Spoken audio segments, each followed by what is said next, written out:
saaka markii meydka abwaan sangub laga soo dejiyey gegida diyaaradaha ee magaalada Jigjiga ayaa waxa halkaasi ku qaabilay madaxda deegaanka Soomaalida ee dalka Itoobiya oo horkacayo madaxweyne Mustafa Maxamed Cumar waxa kale oo aaska marxuumka ka soo qayb galay wufuud ka kala socota dawladda Soomaaliya Somaliland iyo wafdi ka socda dawladda Djibouti waxa kale oo iyaguna aaska ka soo qayb galay madaxda sare ee jabhadda ONLF waxaana dhammaanba madaxdii halkaasi ka hadashay iyo fanaaniintii kale iyo abwaanaduba ay ku dheeraadeen kaalintii marxuumka Maxamuud Cabdilaahi Sangub oo ku lahaa suugaanta iyo hal-abuurka Soomaalida iyagoo dhammaantood qiray in ay noqonayso suugaantiisu taariikh u hadha dadka Soomaalida anigoo matalaya xukuumadda federaalka Soomaaliya dhammaan ummadda Soomaaliyeed waxaan tacsi u dirayaa eheladii iyo qaraabadii uu ka tagay iyo asxaabtiisa marka koowaad marka labaad dhammaan ummadda Soomaaliyeed ayaan tacsi u dirayaa anagoo uu soo faray fariin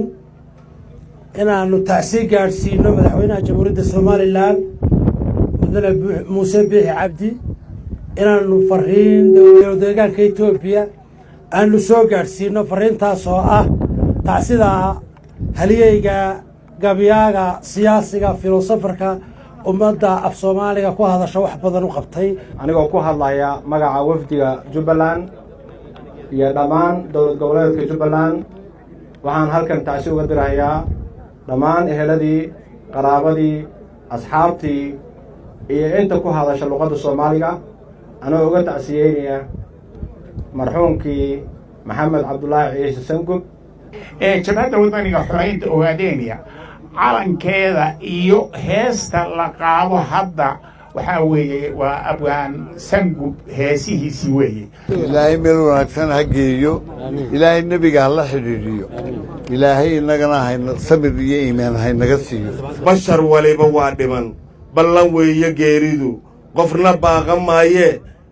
ballan weeye geeridu qofna baaqan maaye allow nuuri buddiiso ka yeel baarjanaad waxaan isku waqtiga waa muhiimtaa marka la eego xagga fakriga waxaan kaas ciidamada fanku ka soo horeeyo halkay isu dhowyihiin dabeetana idaacadda halkay soo horeeyay ka qabtay markaa waqtiga lagu shaqaaleyn jiray dadka waxay marku joogay muumina tegey xamar ku tegey idaacadda xamar buu dardar dhameeyay ka qabtay markaa beriga shaqaale badan oo dadka loo qoraa ma jirin markuu meesha waxba ka garan waayay in dabeetana ciidamada ku biiray walaalkay waxa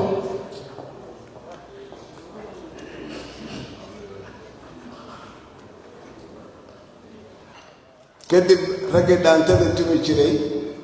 misanaha iyo cagtaba uu ahaa markii dambena gabayba uu dallacay 1961 raadiyo Hargeysa iyo ku geeray محمود عبد الله عيسى أقوله وياها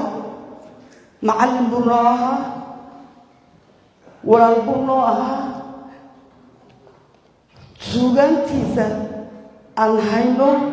عن قادني أما رواية كلني أما قولوا قادنينا وحنكو فرحسنا إني نقطين بحل أمد الصومالية لا هاي وهو للتاريخ كبوضة مؤمن ورده محاجر عيسيسي يهسيسي يتاريخيسي أيام القرآن وأنت إلى هذا الجدي سوى حقيقي تشجيع الله وعصو ونوحي وها الجمي وماشي وكل شيء الكحرين على الحمى قبل الحاضر تشجيع ويسوى مد ما أنت ضد الصوماليين قلت إنه وضلين أهوي ولكن ولا لا حمر كيمد يمدحوينيه يدولدي وحلنا dhulkiinii baa lagu aasay waxaanu nimid Jigjiga ummadda Soomaaliyeed meel joogto waxaan leenahay samir iimaan abwaankeenii baa dhintay ilaahay naga siiyo waxaan halka si gaar ah tacsi uga dirayaa eheladii iyo qaraabadii iyo family-gii waxa weeye uu abwaan ka soo jeeday waxaan leeyahay ilaahay naxariista jannaha siiyo inna lillahi wa inna ilayhi raaji'uun waxaan tacsi u dirayaa dhammaan shacabka Soomaaliyeed ee Soomaaliya ku hadla meel ay joogaan eheladii iyo qaraabadii uu ka tegay abwaan محمود عبد الله عيسى سنجب تاريخنا أبوان سنجب اللي سكع عم الله هذا تاريخ أقوم بدن أي هذا وشيء وحمر من كمتر إنه وها قبها الجماعة وأن اللورين شعب كيسي ودريسنا يقبات كتيران وبعد هذا نيسانين إنه ها وحشة يكملوا ليبريشن أيكون إنه ها وبهالجماعة وريادي ذات كيس أو تجعلوني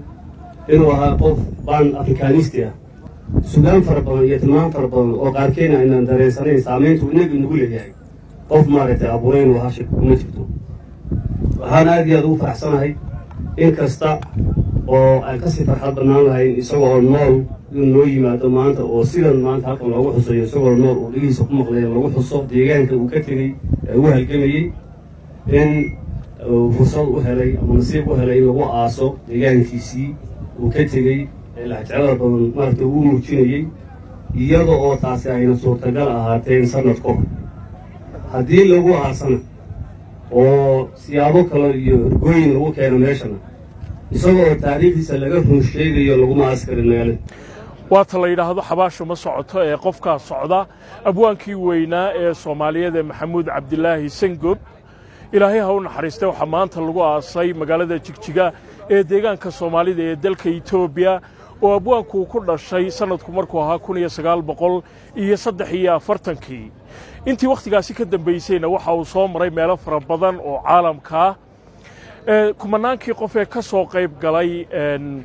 aaska maanta abwaan Sangub loogu sameeyay duleedka magaalada Jigjiga dhammaantood ilaahay waxay uga bariyeen inuu jannadii ka waraabiyo ehladii uu ka tagayna samir iyo iimaan uu ka siiyo Cabdisalaan Herari Universal TV Jigjiga